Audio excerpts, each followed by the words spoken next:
Salut tout le monde, j'espère que vous allez bien. On se retrouve encore aujourd'hui pour une nouvelle vidéo consacrée à Laravel. Donc, Laravel est un framework PHP qui permet tout simplement de créer des applications web dynamiques. Donc, pour cela, il vous faut quelques prérequis. Premièrement, il vous faut le langage PHP installé dans votre machine. Il vous faut également MySQL parce que nous aurons besoin d'un serveur de base de données. Il vous faut aussi un logiciel gestionnaire de dépendances PHP qui est Composer. On aura aussi besoin de Git pour faire un peu de commit, tout ça, enregistrer nos projets dans GitHub. Nous aurons aussi besoin de NPM pour installer certaines dépendances avec le JavaScript parce que nous allons utiliser le JavaScript aussi. Nous aurons aussi peut-être besoin de Yarn. Moi, actuellement, je suis en train d'utiliser Windows 11, mais ces logiciels, pour ceux qui utilisent Windows 10, donc la procédure sera la même. Donc, je ferai aussi une vidéo, comment installer tous ces logiciels avec Ubuntu, donc sous Ubuntu, sous Linux. Donc, nous allons commencer d'abord par télécharger PHP. Bon, au lieu de télécharger PHP, nous allons directement, parce que c'est simple avec Windows, nous allons directement installer XAMPP. Donc, XAMPP qui est un ensemble de logiciels qui permet tout simplement de créer un serveur web en local. Voilà. Donc, nous allons télécharger XAMPP parce que l'avantage avec XAMPP est que nous aurons déjà beaucoup de ressources installées, beaucoup de programmes installés. Donc, nous aurons, si nous installons XAMPP, nous aurons le PHP installé, nous aurons MySQL installé et nous aurons Apache qui est un serveur web. Donc, vous voyez, donc c'est vraiment avantageux. Donc, voilà, il est déjà là. XAMPP. Donc, nous allons commencer par télécharger XAMPP. Donc, je vais cliquer sur le premier lien. Et là, voilà, donc il me dit de choisir le système d'exploitation. Bon, nous, on est sous Windows. Bon, je vais quand même venir là pour voir d'autres versions aussi. Donc là, on peut le constater, il y a plusieurs versions. Voilà, donc il y a la version 7.4. Pour ceux qui veulent utiliser 7.4, ils peuvent télécharger ici. Pour la version 8.0, donc c'est là. Mais moi, je vais prendre la dernière version pour ne pas se casser la tête. Donc, je vous conseille de prendre cette version directement. Donc, télécharger. Voilà, télécharger. Moi, je l'avais déjà téléchargé. Donc, il pèse 165 mégas. Donc, il faut patienter au moins 2 minutes pour le prendre. Moi, je l'avais déjà téléchargé. Je vais annuler. Donc, je l'avais déjà téléchargé. Il se trouve dans téléchargement. Voilà, il est là. Donc, je vais lancer le setup. Voilà. Là, je vais cliquer sur oui pour valider l'installation.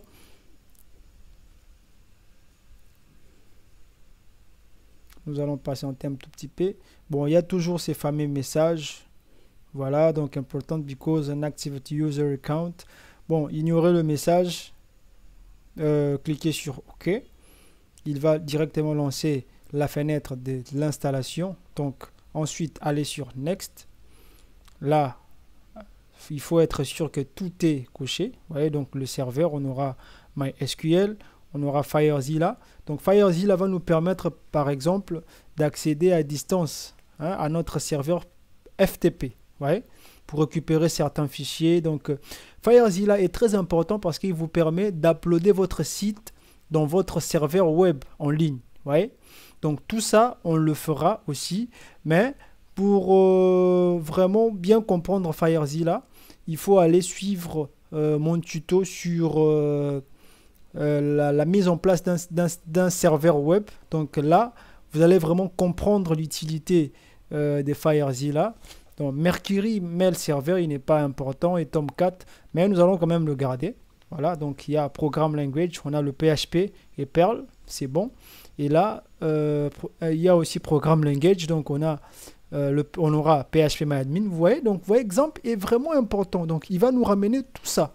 Vous voyez, il va nous installer tout ça. Donc PHPMyAdmin, WebAnalyzer, Fake SendMail. Vous voyez, donc tout ça, on aura même SendMail. SendMail, c'est très important parce que nous allons l'utiliser aussi pour l'envoi de mails, par exemple. Donc, exemple est très important. Par contre, sous Linux, lorsque je vais vous apprendre comment installer toutes ces applications sur Linux, nous allons le faire manuellement via des lignes de commande. Vous voyez? Mais avec XAMPP, donc c'est plus simple. Donc, lorsque vous débutez en développement web, de préférence, il faut commencer avec Windows parce que c'est plus simple. Il va vous faciliter dans un premier temps à l'installation de certains programmes. Donc là, je vais cliquer sur Next. Ensuite, l'emplacement par défaut, on va laisser les disques C et puis le dossier exemple. Vous pouvez changer, peu importe, mais moi je vais laisser par défaut. Ensuite, suivant, la langue plutôt, c'est bon, il y a que deux langues, hein. Il y a l'anglais et l'allemand. On va laisser l'anglais. Là, le français n'est pas disponible. Ensuite, Next. Et là, on va lancer l'installation. Donc là, il va nous rediriger vers la page exemple. Il va nous afficher des textes à lire, tout ça. Il y a quelques explications. Bon, on n'en a pas besoin. Si vous voulez lire, cela dépendra de vous. Je vais réduire. Ensuite, Next pour installer. Donc, je vais mettre la vidéo en pause et on se retrouve à la fin de l'installation. Voilà, là, il nous demande, donc le parfait bloque le réseau, donc il nous demande d'autoriser l'accès. Donc, nous allons autoriser l'accès. Voilà. Donc, il est en train d'achever l'installation. J'ai pensé que l'installation était finie. Ah, voilà, l'installation est finie. Donc là, maintenant, nous pouvons lancer notre application. Donc, je vais faire Finish.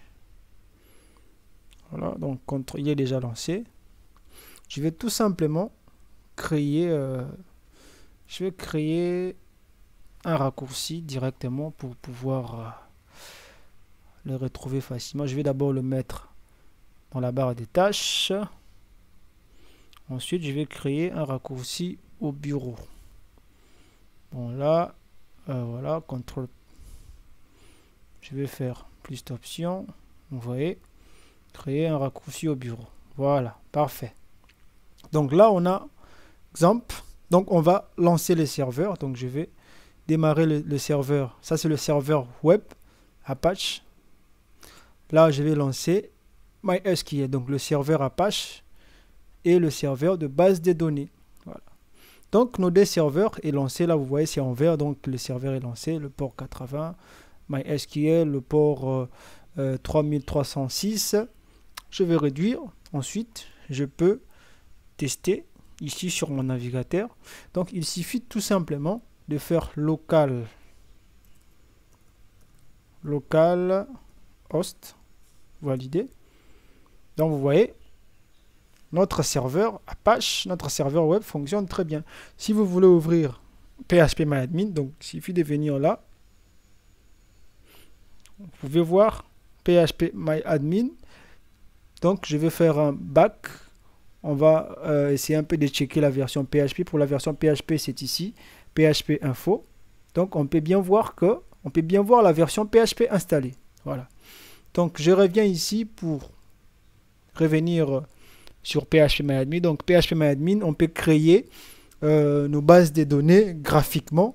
Bon, si vous avez suivi, pour ceux qui ont suivi mon tutoriel sur la création d'un espace membre, tout ça, on l'a déjà fait. Donc, ceux qui ont suivi ce tutoriel connaissent déjà comment manipuler tout ça. Bon, je vais réduire un peu.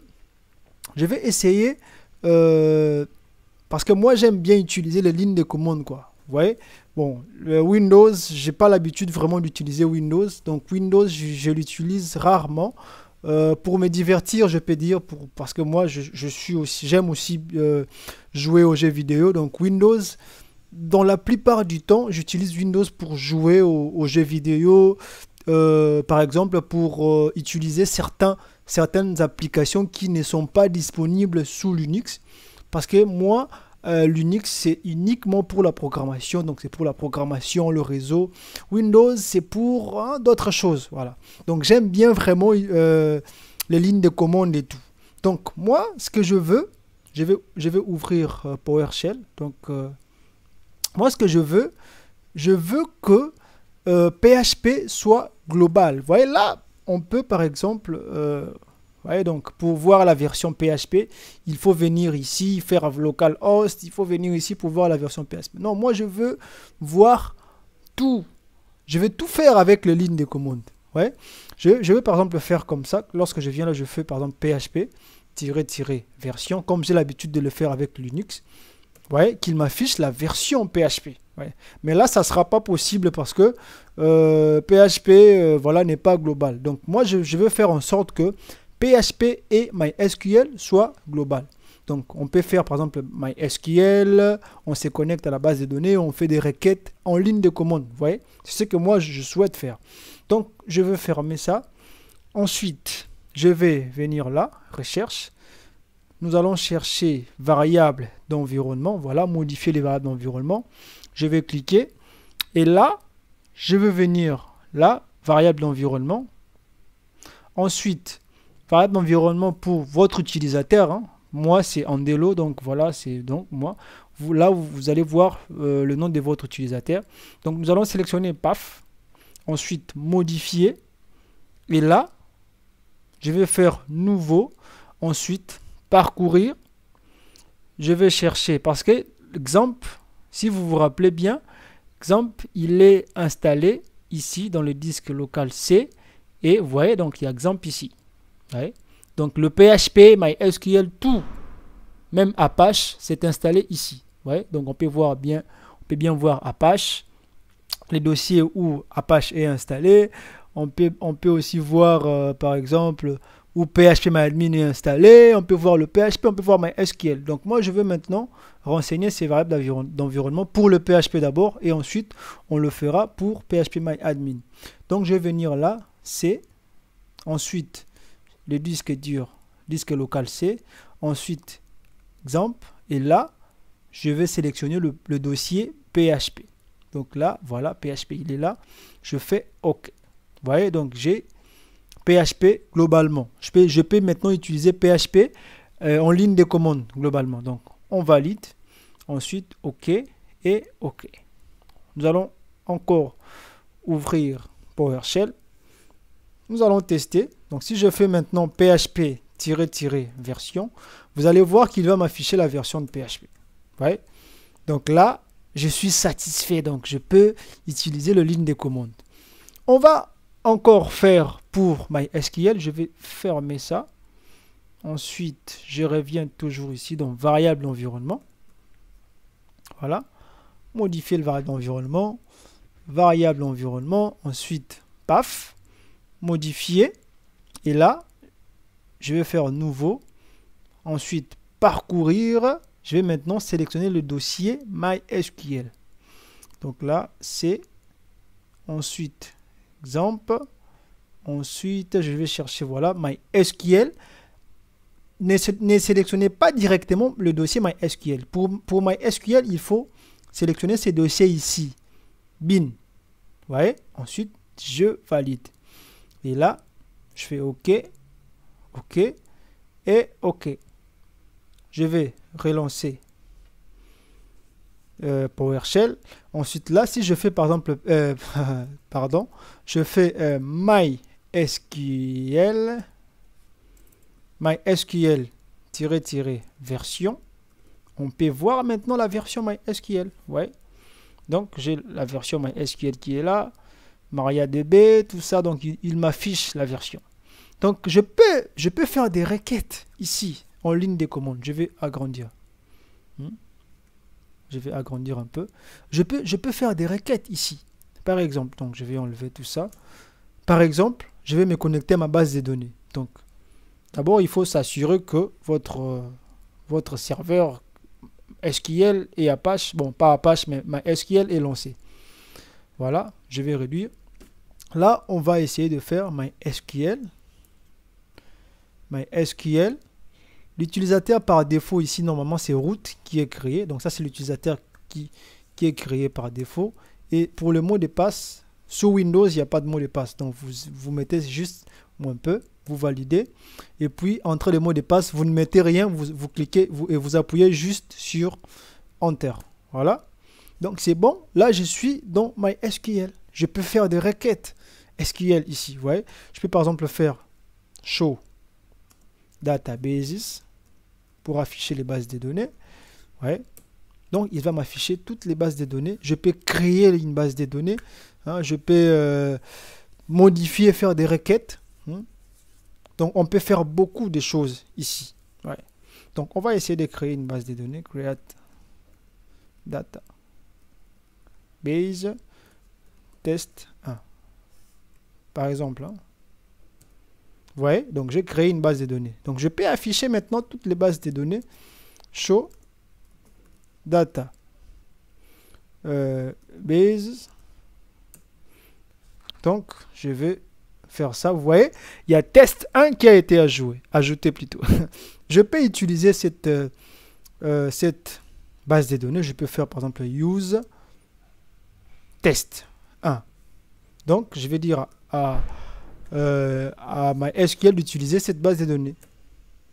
C'est bon. Donc là maintenant, je me suis connecté à cette base de données. Vous voyez. Donc je peux faire beaucoup de choses. Donc je peux faire vraiment beaucoup de choses. Je peux par exemple créer des tables. Je peux mettre des enregistrements. Vous voyez. Donc je peux faire vraiment beaucoup de choses avec ça. Bon, ça ne nous intéresse pas. Nous avons déjà PHPMyAdmin. Nous allons créer nos bases de données graphiquement. Voilà. Donc là, je vais quitter, faire exit. C'est bon. Ensuite, exit. Voilà. Donc, on a PHP installé. On a MySQL installé. Nous avons PHPMyAdmin installé. Donc, maintenant, il nous faut Composer, Git et voilà npm et yarn peut-être. Voilà. Donc là, nous allons revenir sur notre navigateur. Je vais fermer tout ça. Voilà. Bon, là maintenant, je vais installer Composer. Donc, je vais juste mettre Composer. Voilà. Donc, je clique là. Et puis, je vais directement télécharger Download Composer. Et voilà pour Windows Download and Run Composer. OK. Il va télécharger Composer. C'est bon. J'affiche mon dossier de téléchargement. Et là, je peux installer Composer. Installe, oui, for all user. C'est pas grave. Vous pouvez l'installer pour un utilisateur spécifique. Mais nous allons voilà, nous allons l'installer pour tous les utilisateurs. Donc là, il nous dit installation option, choose your installation type, setup will install Composer to a fixed location for all users. OK, donc il va l'installer pour tous les utilisateurs. Donc these include the control panel, donc il y aura une panneau de configuration pour faire des trucs. Bon, c'est bon. Là, il nous affiche une option, je ne sais pas, développeur mode, take control and just install Composer. Bon, nous n'allons pas cocher ça, on va juste installer Composer, c'est ce qui nous intéresse. Voilà. Donc, je vais faire Next. Il nous demande un proxy. Non, on n'a pas besoin de ça. C'est bon, là, il a détecté la version PHP. Voilà. Ensuite, on va installer. Parce que vous ne pouvez pas installer Composer sans installer le PHP. Ouais, donc, il faut d'abord installer le PHP et ensuite installer Composer. Donc vous ne pouvez pas installer Composer avant le PHP. Non, ça ne marchera pas. Next, finish. Voilà, Composer est installé.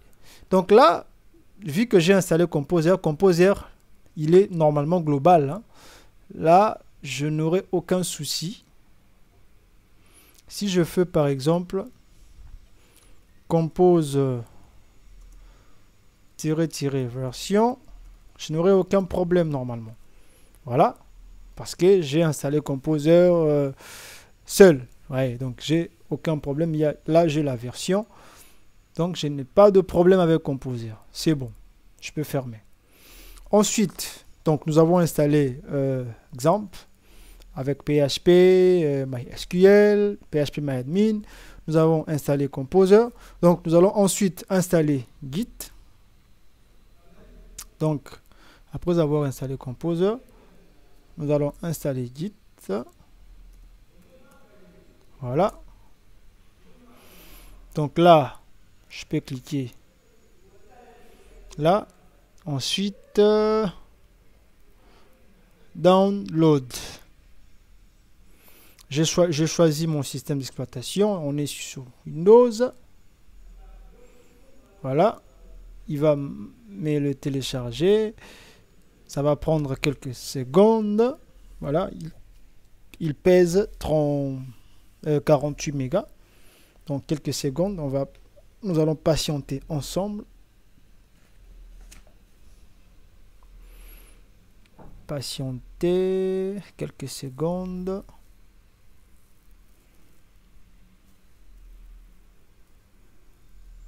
Bon, je vais mettre la vidéo en pause. Et donc voilà, Git a été téléchargé. Nous allons l'installer.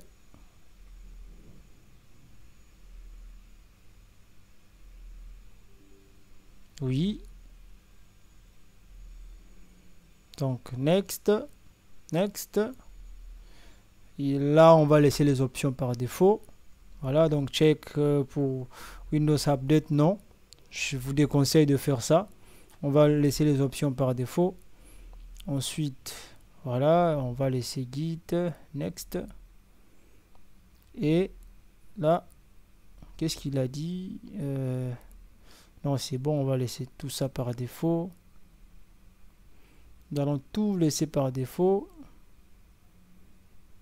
Voilà, next. Vous appuyez next, next, next.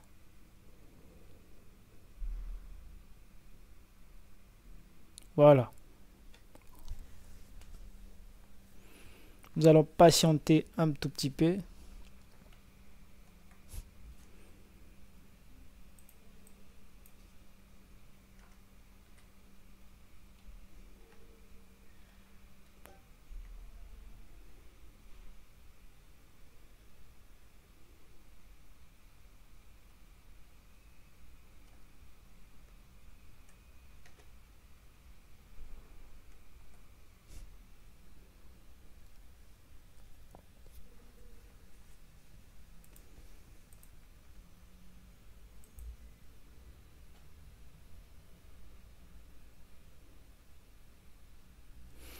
Voilà, l'installation est terminée. Donc là, nous allons faire finish.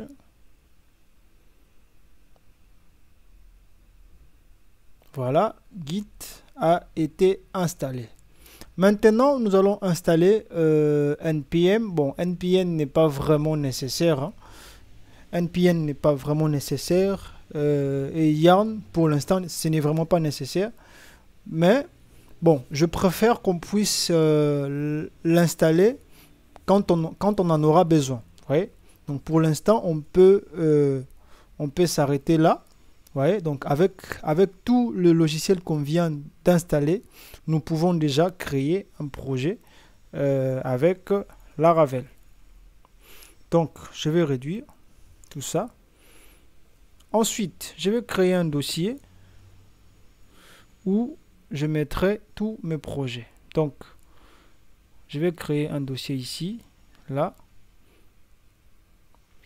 Donc, je vais mettre nouveau dossier. ça sera Laravel Project. Voilà, Laravel. Vous pouvez choisir n'importe quel répertoire. Il n'y aura pas de problème. Vous pouvez le mettre dans... Si vous avez des disques, par exemple, vous pouvez le mettre dans le disque 2. Donc, peu importe l'emplacement, ça ne posera pas de problème, hein. Moi, je vais juste le mettre ici pour ne pas, voilà, compliquer les choses. Donc, on va mettre Laravel Project, par exemple. Voilà. Ensuite, je valide. Et là, maintenant, tous nos projets Laravel sera dans ce dossier. Donc, je vais venir là, je vais fermer. Et là, je vais venir taper Laravel. Voilà, je valide. Ensuite, je peux venir directement ici dans l'installation, mais je préfère venir là. Directement.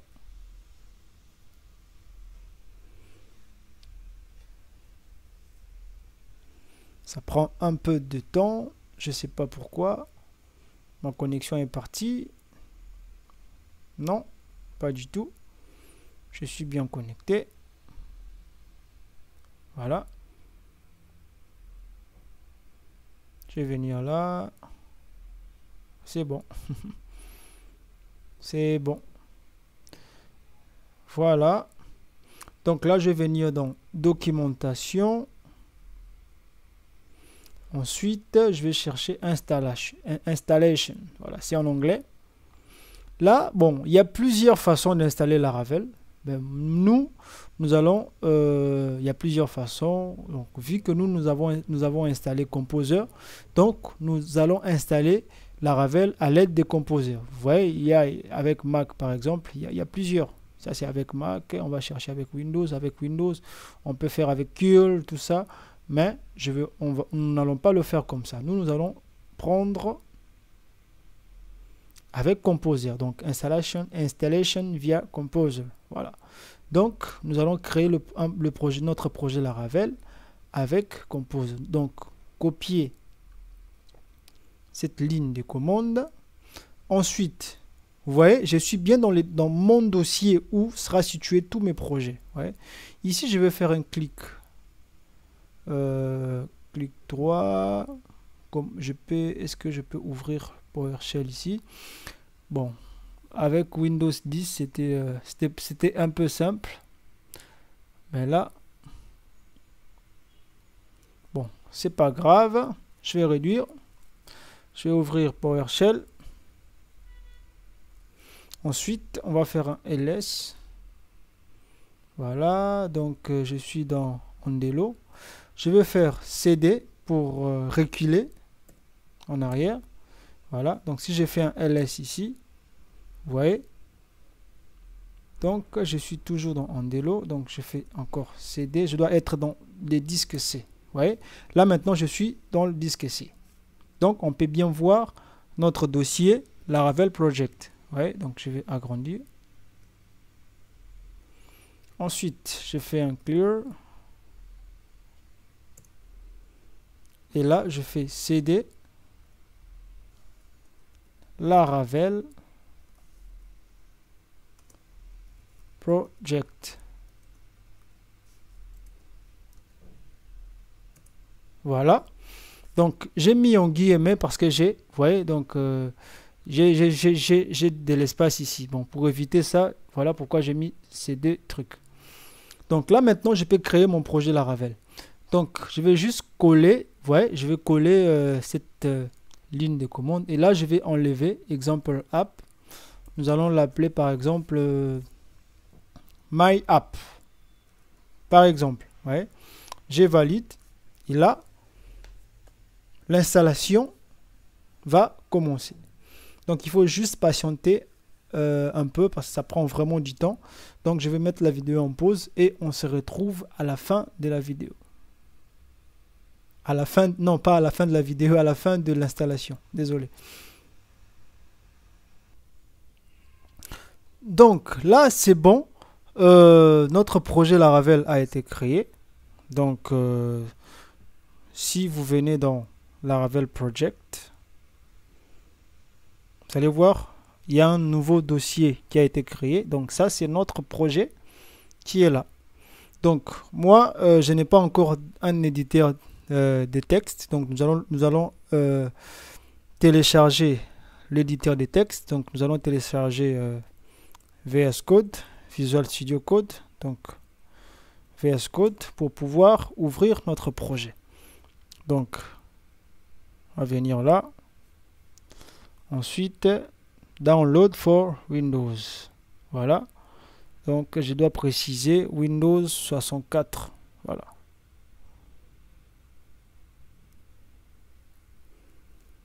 Il va télécharger. Donc il pèse à peu près. Voilà, il pèse 76 mégas. Donc nous allons réduire. Mais en attendant, nous allons quand même exécuter ce projet Laravel. Donc je vais faire un ls pour voir. Donc nous avons un seul dossier, juste notre dossier myapp. Et là nous allons faire cd myapp pour accéder au dossier de notre projet. Voilà, là on est dans le projet. Donc je vais maintenant essayer de lancer le serveur. Voilà, de lancer le serveur pour pouvoir lancer notre application Laravel. Donc je vais faire PHP artisan. Ensuite, serve pour lancer notre projet. Je valide. Voilà, le projet est lancé. Donc, je peux l'exécuter via ces ports et via ces liens plutôt. Je vais copier ça. Je vais copier. Ça ne copie pas. Je ne sais pas pourquoi. Bon, je vais venir dans mon navigateur. Je vais tout simplement faire, je vais voir, donc c'est localhost, le port c'est 8000. Bon, avec VS Code, il suffit juste de faire un contrôle et cliquer sur le lien. Il va directement ouvrir, le projet dans le navigateur. Mais là, vu que je suis avec PowerShell, ça ne marche pas. Donc je vais venir là, je vais faire localhost, voilà. Je fais 2 points.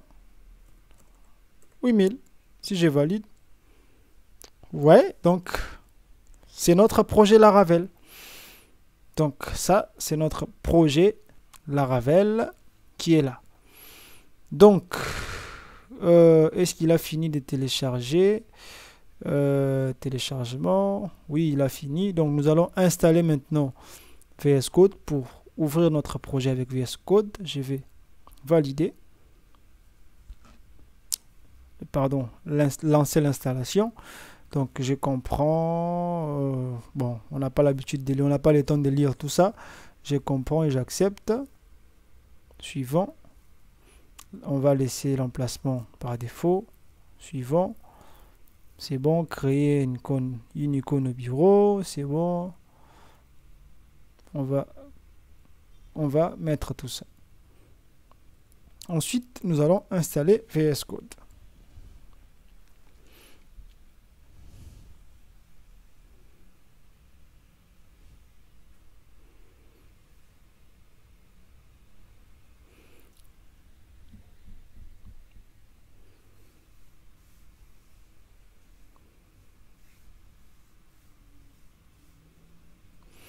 Voilà, on a VS Code installé, terminé.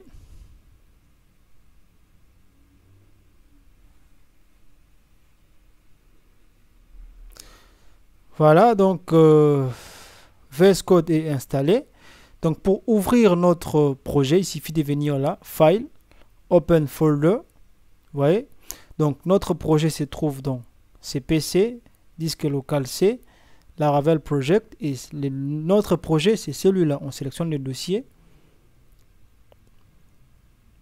et il va nous ouvrir notre projet. Oui, il faut cocher là, toujours faire confiance, accéder, accepter, et c'est bon, nous avons notre projet. Donc là par exemple, je peux ouvrir directement le terminal.